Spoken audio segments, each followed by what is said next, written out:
to identify what's my purpose in life, and it showed me that I was completely on the wrong track, and I didn't know that. I thought be the light or bring the light to the lives of those who are dealing with darkness. They feel lost, they feel helpless. I was in point A and I wanted to go to point B. But then again, another characteristic of academics is just sometimes we get really box-minded, right? So it's like from point A to point B, this is the way. But no, there are other ways to get to point B, or even beyond point B that you didn't even dream or you were too scared to dream about. But there are different ways to get there, and sometimes so much more powerful than we thought, so much more interesting destination than we initially envisioned. And then I realized that if it's possible for me, it's possible for you. Although the motivations, the inspirations initially are all positive, but what happens is that over the course of years, we are trapped into notions of Dr. Sam Hosseini, thank you so much for being here with Chung Huong Institute podcast.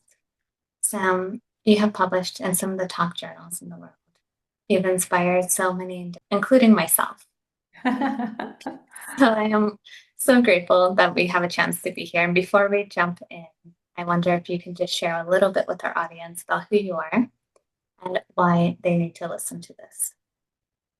Sounds great. Thank you so much first, and before anything else, for inviting me. I know that it's interesting to be out there, to put yourself out there and talk about who you are and what you're up to, and then see what comes back to you. Like our connection is one of them, maybe least expected, but I'm so glad to be here today, speaking to your audience, speaking to my audience, because probably some of them will be drawn from my network to yours. So yes, I'm by practice a scientist, upbringing as a physicist, then polymer chemist, and then biomedical engineering. Around a decade ago, I had the opportunity to expand my knowledge into social sciences and humanities. I was training faculty. I was leading a faculty training unit across 12,000 faculty members, different expertise, schools, etc. So that gave me a lot of opportunity to really understand what research means in different areas. And then I became practically a faculty trainer afterwards, and I continuously supported faculty members, junior, senior, in producing top-tier papers from the results of their research, positioning themselves as authorities in their field, making sure that the message goes across and serves the society like it should, and of course make sure that they get the recognition for the work that they're putting in. So why should they stick around for this podcast? Because we're cool, because we're awesome, and they're gonna love it, and they're gonna learn a lot. And in the process, we're gonna also learn, because I realize this is a continuous learning opportunity when I'm teaching or when I'm having conversation with the mentees or in podcasts or in different sessions. I kind of learn myself too. So I'm always excited about that process of letting others know you and learn from you, but also you learning from the instant and from being in the moment. So I'm excited about it. Your humility. I think that's very rare in academia, right? Usually everyone's like, it's all about me. And it's not the others. Traditionally speaking, I'm curious, Sam, how do you overcome that toxicity that is kind of more self-centered? That is, just all about self-serving needs versus actually the society. Academia, like any other institution, like any other entity in the world, can have its own challenges and problems. I feel toxicity is definitely there. The mindset needs a lot of change, a lot of shift. And overall, I feel like people, although the motivations, the inspirations initially are all positive, right? So everybody who steps into the domain of science, everybody wants to serve, everybody wants to do great stuff. But what happens is that over the course of years, we are trapped into notions of seeking the approvals of our institutions, or chasing the rankings, or the metrics improvement, etc., that we often lose sight of what we were up to, what we wanted to achieve in the first place. Why we became scientists in the first place? So I think while everything within the domain of science is still holy, it's still beautiful, and people are really doing a great job to eventually serve the society, but there are some disconnections that we need to make sure that we create conscious connections and then go ahead and have this holistic approach of why am I doing this? What was the reason in the first place that I stepped into this domain and wanted to do the contributions that I am still passionate about? But what are the outside elements that are kind of pushing me off track, and how can I return to my purpose? So I feel like I was very young when I was introduced to Buddha himself, not the concept of Buddhism. I'm far from religious in any perspective, but I think that gave me one really strong understanding and conscious attitude towards being compassionate towards others, but also towards myself. And that moment of recognition that, you know what, I have the right intentions, I'm doing my best. I chose the right track based on my ambitions and my dreams. Am I still on the right track, right? So that audit, that self audit every now and then is crucial for us to return to the purpose. So that's one of the first things that I teach to my mentees in my program, and that's what they love the program. They say that it's quite a holistic approach, because in essence we are not divided beings, right? So academics are heavily intellectual, and the intellectual side of our being is crucial, is important. That's part of the job. That's what we need more than anything else. But then again, we also have our emotional being, we have our body, our health, we have our connections to others, we have the relationships, we have the responsibilities towards our family, friends. So everything is in one place. And if we're not really looking into it from a holistic perspective, then it's going to be suffering one way or another. So to look into why we stepped into the path is one of the most important things that we do. And then the why is typically something that we identify rather quickly, but that reminder of, okay, let me just remind myself the days that we wake up tired, the days that we're exhausted, the deadlines that are pushing, the rejections that are breaking our hearts. It's just like that, taking a few minutes to remind ourselves, why did I step into this path? That's all that it takes to just recharge all the energies, push away the toxicity, push away the competitions, and really make us super committed to the path. What was your why? My why? Okay, that's a very good question. The why changes. The why is not always the same. As we change, as we grow, we outgrow the previous level of ourselves. I'm not the same woman I was 10 years ago. My dreams are not the same. My why is not the same. So I remember I did my Ikigai a long time ago to identify what's my purpose in life. And that practice was crucial, because it showed me that I was completely on the wrong track, and I didn't know that. I thought I was doing fine. And once I adjusted things the way that it's supposed to be, so then the why surfaced, right? So I realized that I wanted to be the light, or bring the light to the life to the lives of those who are dealing with darkness. They feel lost, they feel helpless, they feel without a helping hand to move them forward.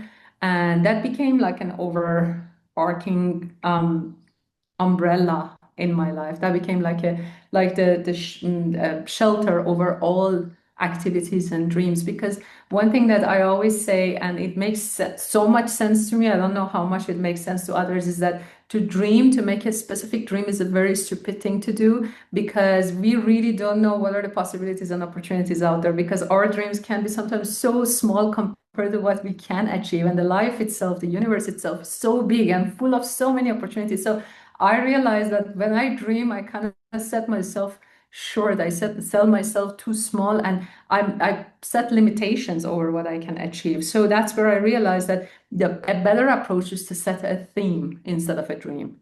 And that theme will open like an umbrella above my life, and it allows a lot of movements and a lot of things to happen.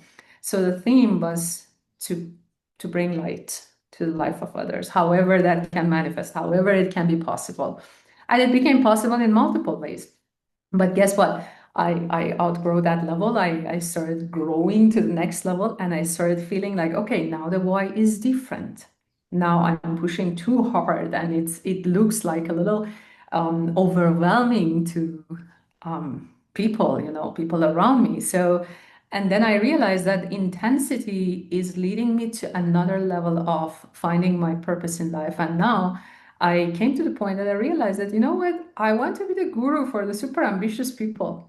And if there are ambitious people in this world who are just they just want so much from this life, they don't want little, they don't want the achievements to be moderate, they want greatness, they want the great stuff in every perspective. And I want to be that, and I want to aspire for greatness in every area of life, in the way I deliver, in the way I move around, in the ideas that I develop, in the initiatives that I lead.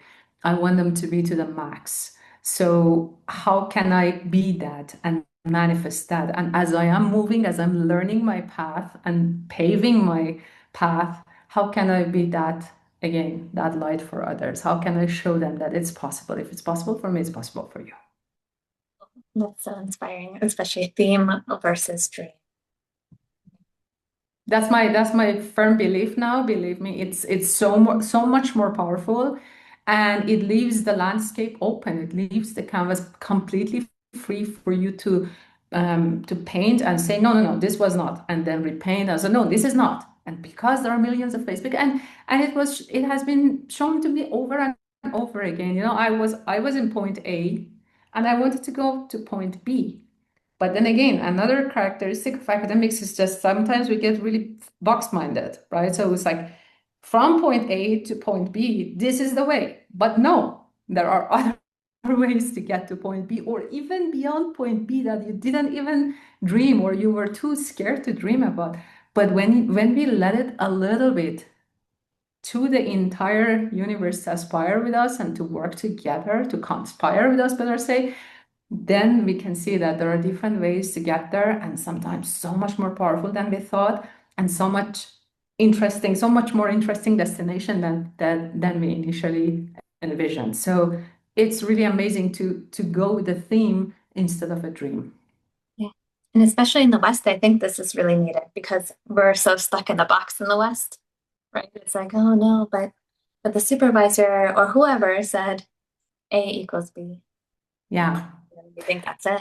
Done. But that's not science, you see. And I think if the supervisors are wise, which I hope they are, they should really give agency to the students to explore, because maybe A is not equal to B after all.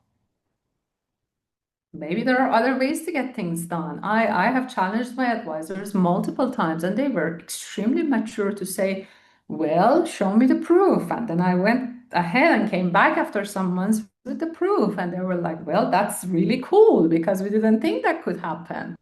So that's the essence of science, especially when we are dealing with postgraduate students at the PhD level. I think that's the whole idea of doing a PhD, putting on the table something that's extremely novel, something that nobody else has done, and something that's not necessarily going to happen by moving straight from point A to point B. It might be actually like a complete zigzag path, or going back and then making a turn. I don't know however it's possible, but we really have to take the courage to dive deep and find the ways and not get too fixed minded as to how it's supposed to happen, understand what we want and why we want it to happen, and then let the rest take its turn. A question that I might get into trouble for. How do you skillfully challenge an advisor, supervisor, anybody who is of authority when you're perhaps a little bit lower than them? That's a good question. Look, I think so much of it has to do with the mindset. I was probably very fortunate that I was dealing with extremely mature advisors. I had three. One was rather young faculty, the other one was a very old established faculty, and the other one somewhere in between. And I think they were extremely open-minded in a sense of treating us as colleagues, not necessarily as subordinates, and really giving us the floor to shine and to express our ideas. But I think in any interaction, Suchandra, it's not necessarily the interaction between the students and the advisors. It's also interactions that we have with colleagues, collaborators, within the academic environment, with our peers. It's a level of generating that trust in others that when I say this, I'm going to put in the effort to bring it to fruition, when it's not like an empty claim. that if I say this, it comes as a result of doing my first research, developing a foundation, and then moving forward to prove that it's actually correct. Or if it's not, again, having the openness to accept that, okay, no, you know what? And it happens so many times. I have 8 intellectual properties, devices that are used for ultra-sensitive detection of infectious diseases. And it was always like that, the process of coming up with ideas and then crossing them and saying, no, this is not going to work. This might work. Let's dive deep.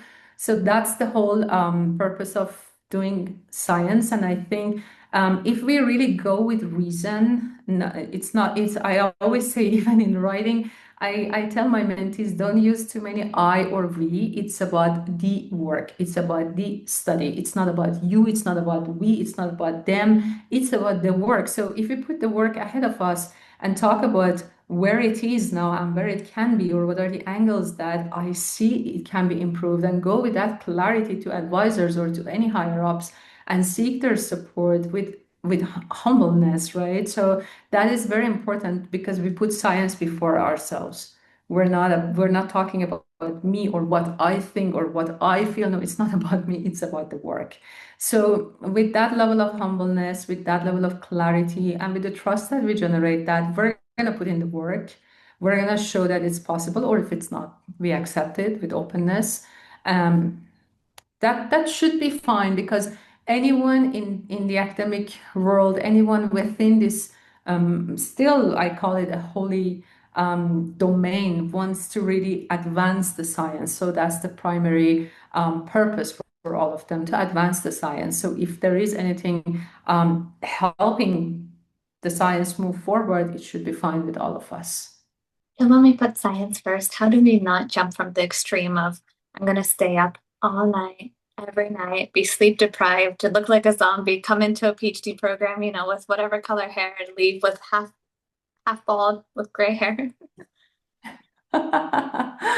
Okay, you asked a very wrong question from a very wrong person, because You speak young. believe it or not, I'm very intense, and in the way that I work, I might come across as super workaholic to many, but I don't see any other way for me to position myself among the top forces in my field. It's not about me positioning myself in the top forces. It's really about creating something super meaningful. The level of, we have to adjust the level of ambitions that we have in life with the amount of energy that we want to put. There is no way for me to have super ambitious dreams if I'm not willing to put a lot of hours and hyper focused type of work. So I do work a lot. I don't have agenda for work. It's not like at 5 I close the laptop. Yeah, I close the laptop at 5 to go have tea with my parents, but then I come back again and I open the laptop and I work for as long as my eyes can stay open.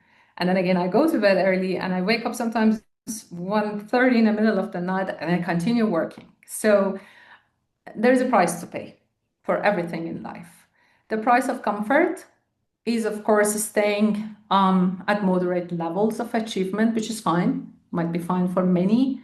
But if we are really willing to be among the top whatever and achieve so much in life, then we got to be willing to put in the work that's required to get there. There is no other way. There is no shortcut. Love that, because I think that's the same they say in business, right? But the ones who just want to sleep all morning, the ones who want to sleep all day, who want to go out and have fun, that's the ones who stay mediocre in a way. It's I very don't want to use the word, but yes, it is. And that's one of my biggest fears in life. I always ask myself, are you becoming a mediocre person here? Are you really like, okay, there is no point for you to put in the effort if you want to stay here. You either just gotta give it up, or if you're aiming, just go high. Just go as high as you can. And again, this has to do so much with character. I have friends, Suchandra, that they declined accepting big offers.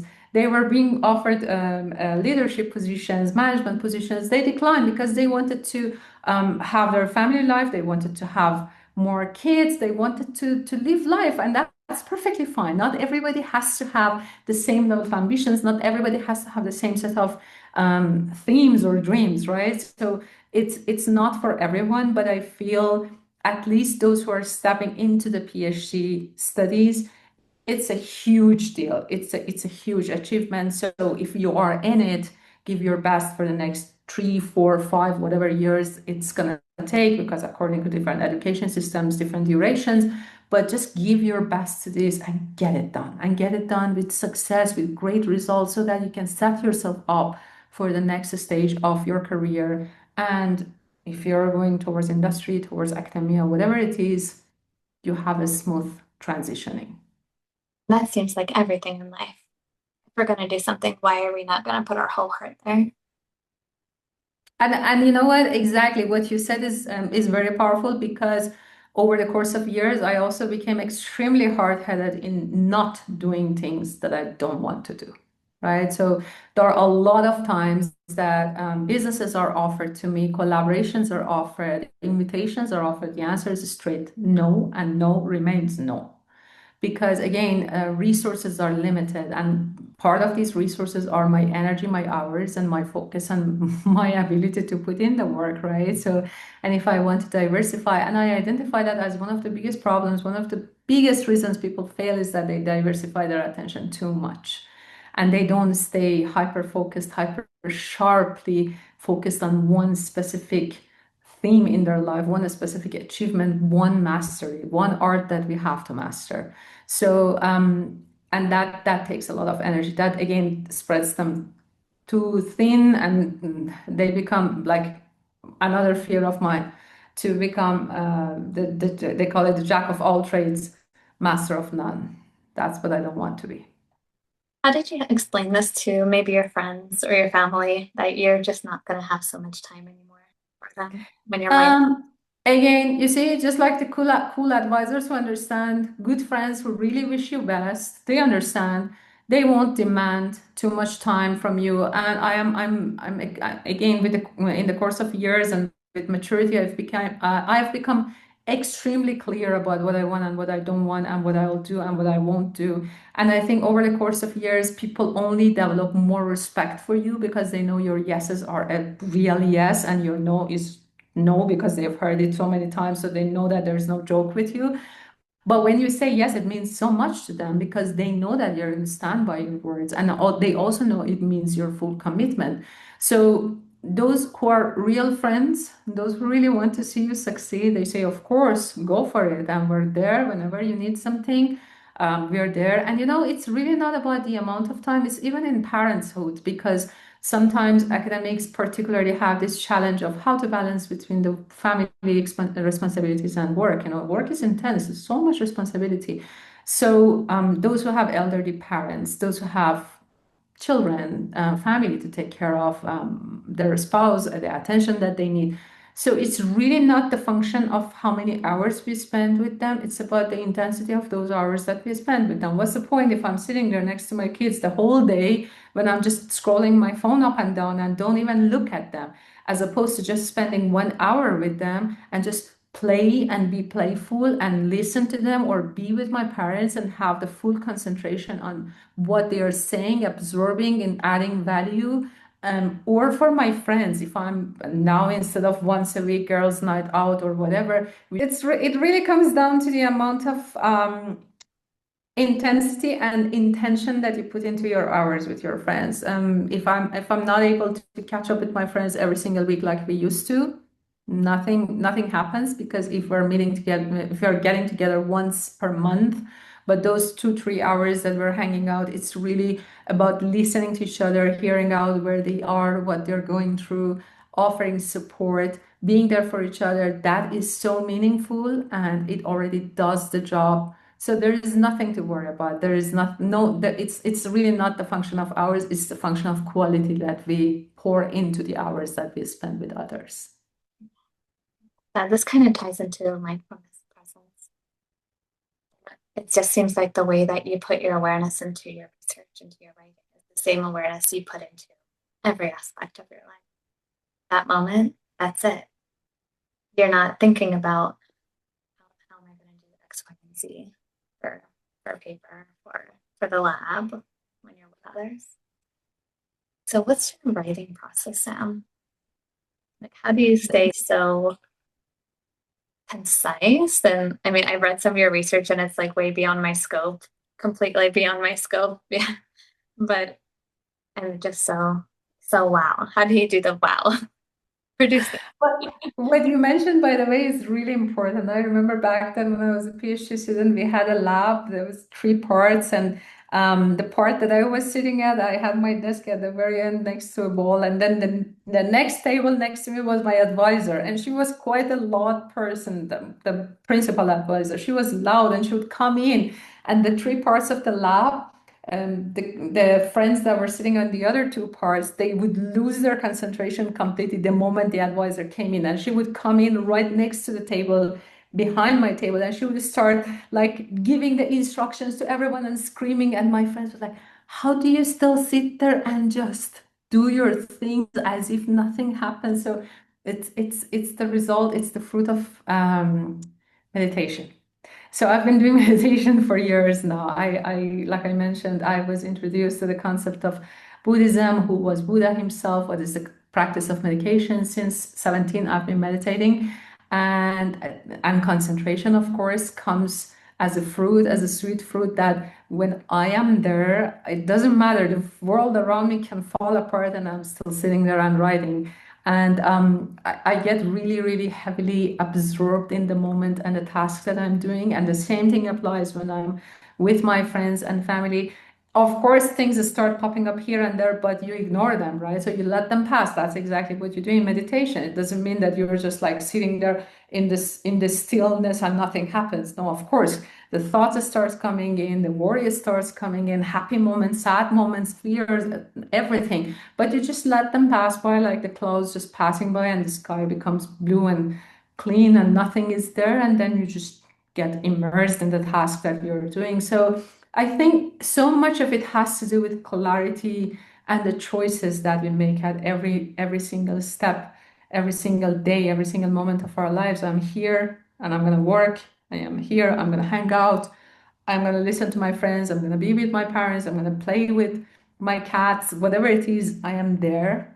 And I'm going to be in the meditation state, in the meditative state, doing that. Because they say when you do meditation over the course of years, it becomes part of you, right? So you become meditative. Everything that you do is quite meditative. And I think that's one of the keys probably to my success. I would think that so much of my achievements is practically all to my great focus, and the focus comes from the practice of meditation.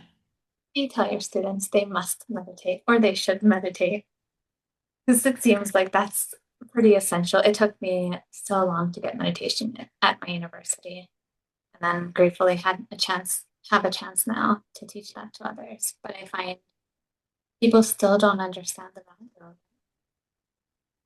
It's very valuable. It's very valuable, and it centers me in a matter of seconds every morning. I don't do like an extensive meditation. It's a very small ritual of self-care, self-love, and the space that I create for myself every morning. That's another reason why that I wake up pretty early, because I love those quiet hours of the day before the madness of the world begins. And I just center myself quickly through this practice, and I remind myself the why that we talked about at the very beginning of this session, because there are days that we wake up like kind of exhausted from whatever happened yesterday, or from things that are not moving forward, or we have physical pain, or we have emotional burdens, or we have financial struggles, or whatever it is.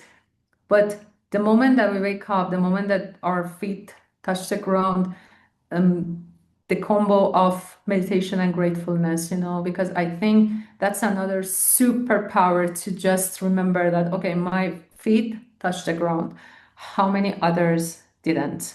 How many passed yesterday? How many human beings overall? How many of my friends, family, those that I know are no longer there? They don't see the sunshine today. So to really remember what we have, and to be grateful for that, and then to quickly remember why we have signed up for whatever we have signed up to do. That's it. That gets me going. You do that when emotions are so heightened. When maybe everything in the world feels like it's falling on you. It's gonna fall apart, and it's like, Sam, just pause. But you know that that's a distraction too. True. And so much fear, that's incredible. At least in me, myself, like they say, it's not hate against love, it's fear against love, right? So that I've heard that concept so many times that it's like the opposite of love is not hate, it's actually fear. So I catch myself frequently being at this state of panic.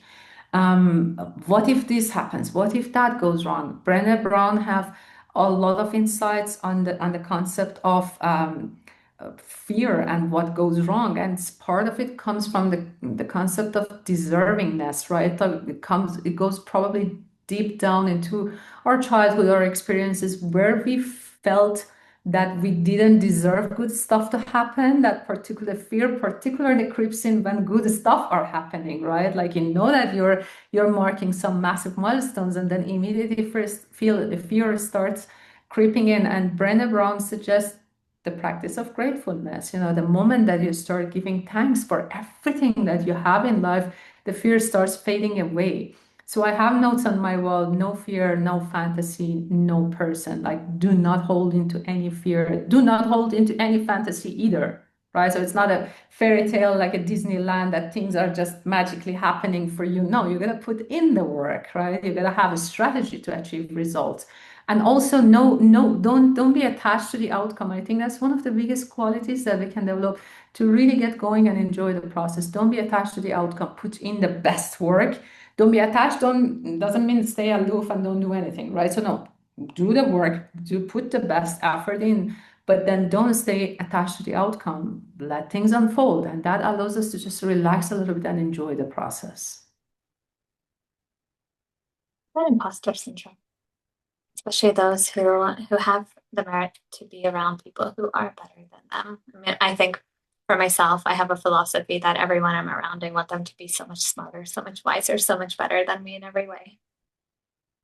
That's very true. Okay, and that again, I think it in a large part goes down again to the concept of deservingness, right? So whether we deserve to have all the good stuff in our lives, to be around good people, to have their guidance and support, whether we deserve to have things like degrees, achievements, financial success, etc. So a large part of imposter, I think it's tied with fear, and fear of who am I to achieve great stuff? Maybe I'm not wise enough. Maybe I'm not smart enough. Maybe I'm not big enough. Maybe I don't really deserve any of this. I'm a fraud. I know eventually I'm going to be caught. I know eventually they're going to figure out. Those are all symptoms of imposter. And they happen way too frequently because deep down, like I said, so much of it comes from the childhood. And when we are super helpless, we are in the hands of the world. We cannot protect ourselves. Parents, they're dealing with their own challenges and dramas and all that. So the moment that we become aware that it exists, for me at least, that was the case. I didn't know that it was called imposter. I've been suffering suffering from it my whole life. I didn't know it had a name. I didn't know everybody else were experiencing the same. We were at a workshop at MIT. All the postdocs were invited, and I remember we were from 19 different countries, and they explained to us the concept of imposter syndrome, and they said, "Who feels this way?" And everybody raised their hands, like regardless of where they were in their life. And for God's sake, they were all MIT postdocs, right? So they're supposed to be successful people.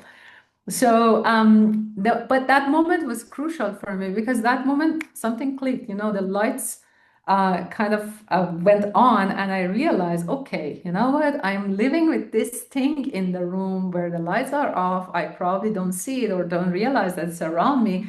But that moment, the lights went on, and from that moment on, I think it hasn't gone away. It's still there. When I have massive achievements, I recently signed a couple of MOUs with the rectors of this university, that university, and I was asking myself, part of me, who are you to just go around and sign all these MOUs with this and that? And I said, okay, hey, I see you, you're there, you're there, quiet. So I think the key is to recognize the moment and regulate the response to imposter syndrome, because it is there and it will probably kick in over and over and over. But every time its power becomes less over us when we have the decision, the choice to say, you know what, you stay quiet. I am not going to buy into that notion anymore, because who am I not to, right? Like the famous poem goes, who are you not to? And that again, the more we push away the fears, the uncertainties, that lack of trust in ourselves, that yes, I deserve and I do put in the work and I do deserve to sign MOUs with presidents, not just rectors of the university, and there's nothing wrong with me to be out there and to shine so bright and to claim my place. I think the more we do this practice, like anything else in life, it's practice, right? So the more it fades away, the more it loses its power over you. Go a little further with this. There are so many topics you've discussed. Is there a topic that you've been kind of like, your heart has been saying, like, you want to talk about, you need to share some maybe advice, but perhaps there has been some excuse or there has been some reason, maybe not excuse, but maybe that's the wrong word, but some reason that you haven't shared and that you'd be willing to share now? Oh, thank you for bringing that up. There are, of course, a lot of things that we hold back from expressing openly. Sometimes it's because we're not completely sure, especially scientists, they can be super self-critic. Sometimes because we're not 100% sure whether it's right, whether I am on the right track to claim this or to say this. But I am typically quite upfront with sharing my opinion and ideas. I don't hold things back. But if I want to think about anything that would be applicable at this time, at this point in the academic lives, I would say one thing that we in academia, I think we're suffering from, and many think that it's actually a good attribute, which is good in certain cases, but it doesn't always serve, is that idea of perfectionism, right? So we rinse and repeat so many times until we perfect a set of experiments. We optimize it, right? So it's called optimization, but it can really slow down our progress significantly. So we really have to start opening up and catching on, because the train is passing by and it's passing by so quickly. The life around us is changing, and the future is so uncertain. So if there is one advice that would be up to date and suitable for the time that we're living now, is to really open up, expand your view, expand your horizons, and see what's going on in the world. There is no reason to be intimidated. There is no reason to be afraid.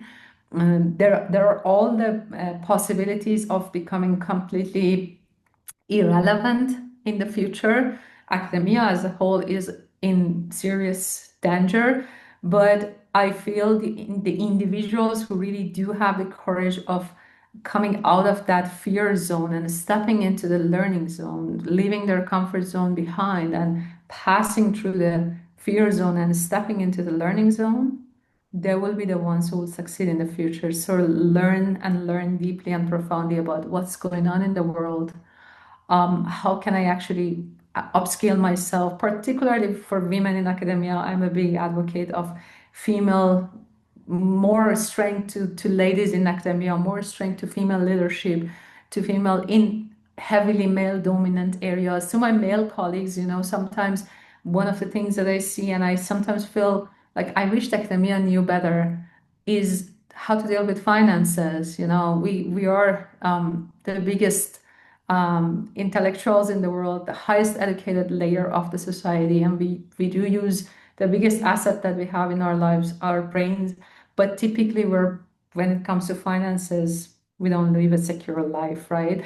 So I wish they could learn to deal with their finances better, to stay ahead of themselves and the current waves of change, with upskilling themselves, learning different skills, not hiding behind the ivory tower of academia, and really going out, learning from politicians, learning from industrial leaders, and really becoming a new generation of academics who are really, really open-minded and up to the task for the ever-changing world we are seeing around us. I think that's happening slowly. You I see, hope so. I hope so. I feel we're starting to see the dangers. We're starting to realize where we have kind of where we are left behind and what we're not catching up with. And that's one of my biggest missions in the initiatives that I'm running in the conference, in the journal, in my own program.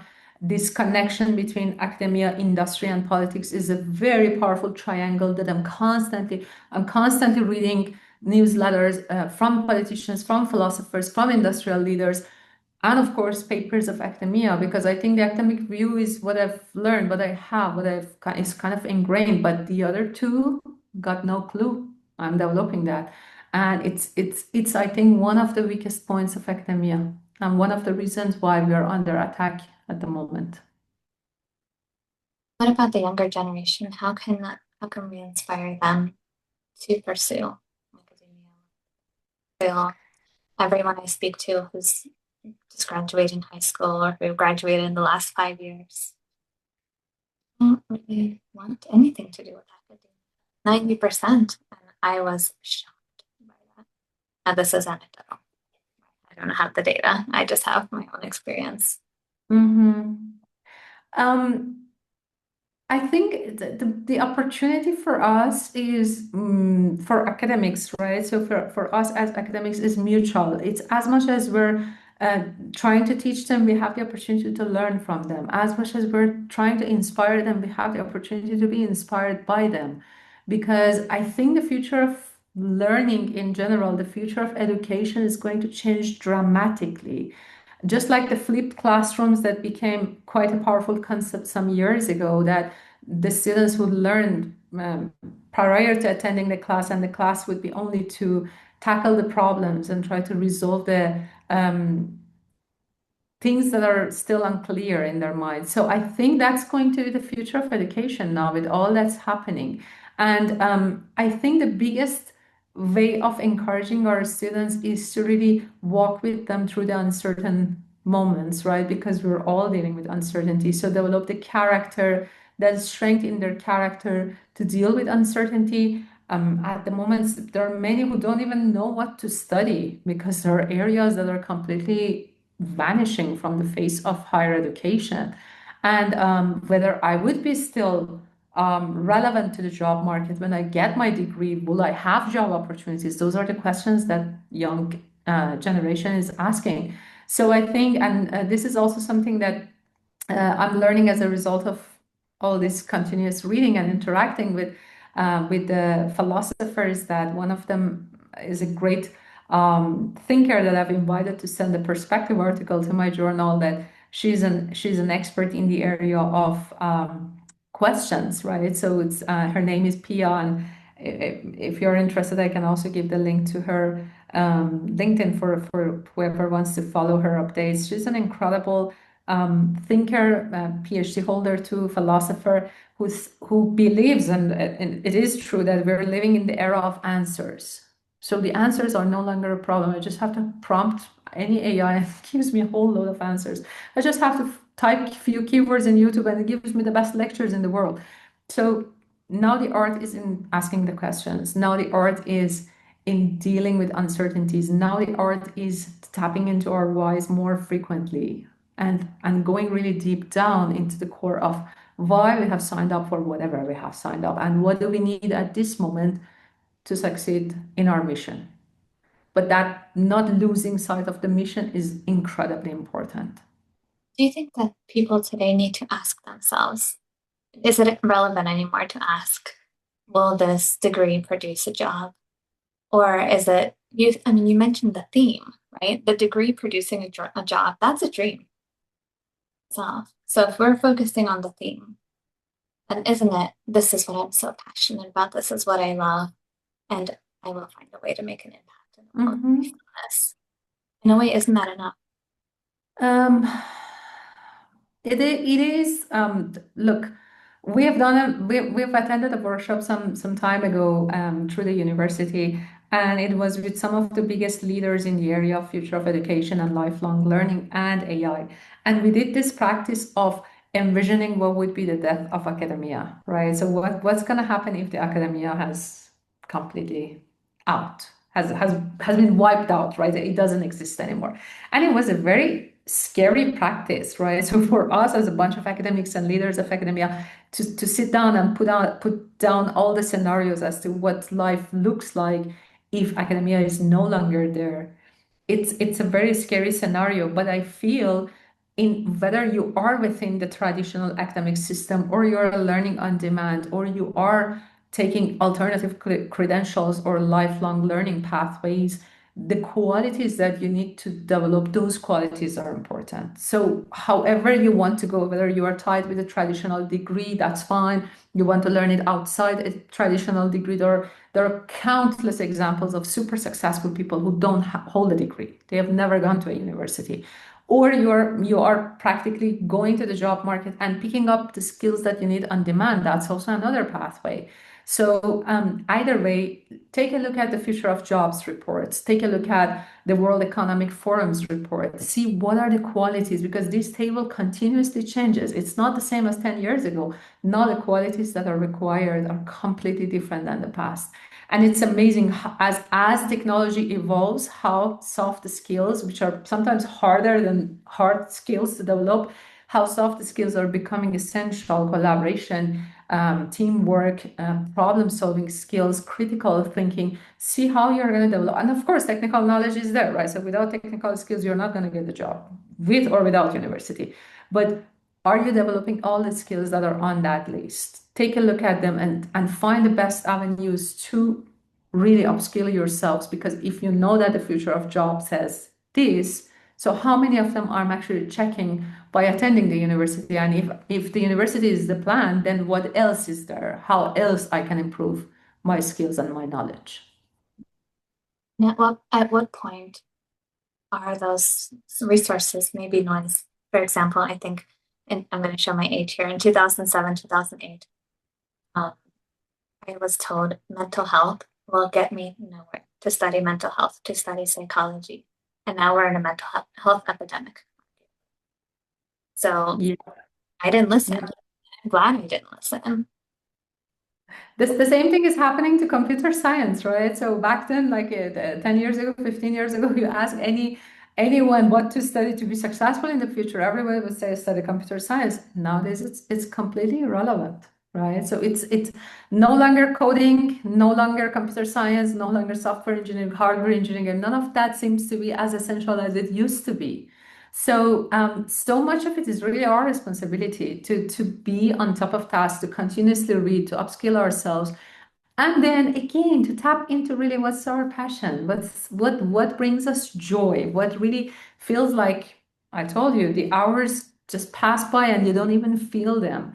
Because if we stick with that, we are sticking to a theme. We're not sticking to a dream, because that is something that just generates so much good energy. It creates that momentum, it creates that excitement in us, because that's something naturally we love to do. I give you my brother as one example. He studied engineering because my mom and dad said so. But the guy was an artist in his heart. Ever since I remember, he was an artist. He was always doing some sort of art. He was always making something. Even you gave him a bunch of wire you found on the street, he would make you a really nice statue.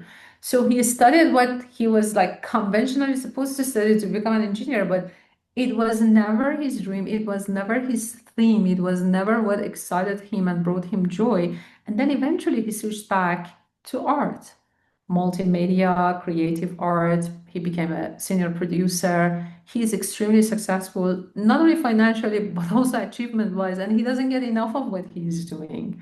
So we really have to go the direction that brings us joy and don't worry about the rest, because things are going to work out. Things are going to work out one way or Okay. another. So we have a ritual here where the previous podcast guest asks a question to the next one. Oh, wow. That's very interesting. Okay. Your question is, can you tell us about text mining, where we can get into the trap, and how can we get out of hitting literal mines? Wow, that's very interesting. Well, the text mining, I guarantee you, has nothing to do with the real mines. It's a very interesting system. We do that frequently within our research, and I have a member of my team who's an expert in this, and I love the kind of work that he does. So text mining is practically getting a large chunk of text from comments, from feedbacks, from interviews, etc., transcribing them, getting rid of a bunch of things that don't make sense, don't add any value, like de, and etc., and then remaining with the rest of the text, and then coding that text, and then doing a lot of stuff with it. You can do a number of predictions about what comes in the future. You can do sentiment analysis, where you can see what's the general feeling of the field, like are they optimistic, are they pessimistic, how things are looking in the future. And also you can do a lot of frequency measurement analysis to see what seems to hold more value. You can do cross connection of the keywords and keywords co-occurrence and create like the network between the keywords. So it's a powerful system that can be used where text is concerned. So, and you can do so much with it in the realm of research. Sam, how can people find you, and how can they, if they want, register for your? They can find me everywhere with my name, Samira Hosseini, on LinkedIn, on YouTube, which is recently established, and we're working really hard to position the YouTube channel as something that adds value to the academic life. We have some overwhelmingly positive feedback on that. I'm super happy about it. I'm on Instagram, Facebook, YouTube, TikTok. LinkedIn is the biggest channel. And of course, for the program, there is a link. Almost everywhere you go, there's a link that you can apply to the program. The program is by invitation, is not open to the public. So if you're interested to join the program, you'll need to have a strategy call with me where we dive deep into the challenges that you're experiencing in terms of citations, positioning, publication in top journals in your discipline. And if you were the right fit, then we'll invite you to the program. Thank you so much, Sam, for being here with Chung Huong Institute podcast today. Absolutely. It's my pleasure. Thank you so much for giving me the opportunity to be part of this podcast. And I know that's a completely different experience than what I know. And the conversation, which is, by the way, close to my heart, it's an important part of my life. And the practice of mindfulness, which I call it, by the way, mindlessness, because I don't know why they call it mindful, because mindful, what does it serve? It's not even good. So I would say mindlessness. I love that a lot better. So to become really empty up here, to allow this space to hold what's going on out there in the world, in the universe, to just receive, to become a receptor for a while, right? So, and not to just hold so much in there, because when we hold so much, it gets so crowded and there's no space for anything new to come in. So all the good stuff happens when we let go and allow the mind to breathe for a little while. So I'm super happy to be here today. The opportunity to meet with you in person. I mean, it's not in person, but like virtually in person. And also looking forward to hopefully meeting you in real world somewhere. I look forward to that. Thank you, Sam.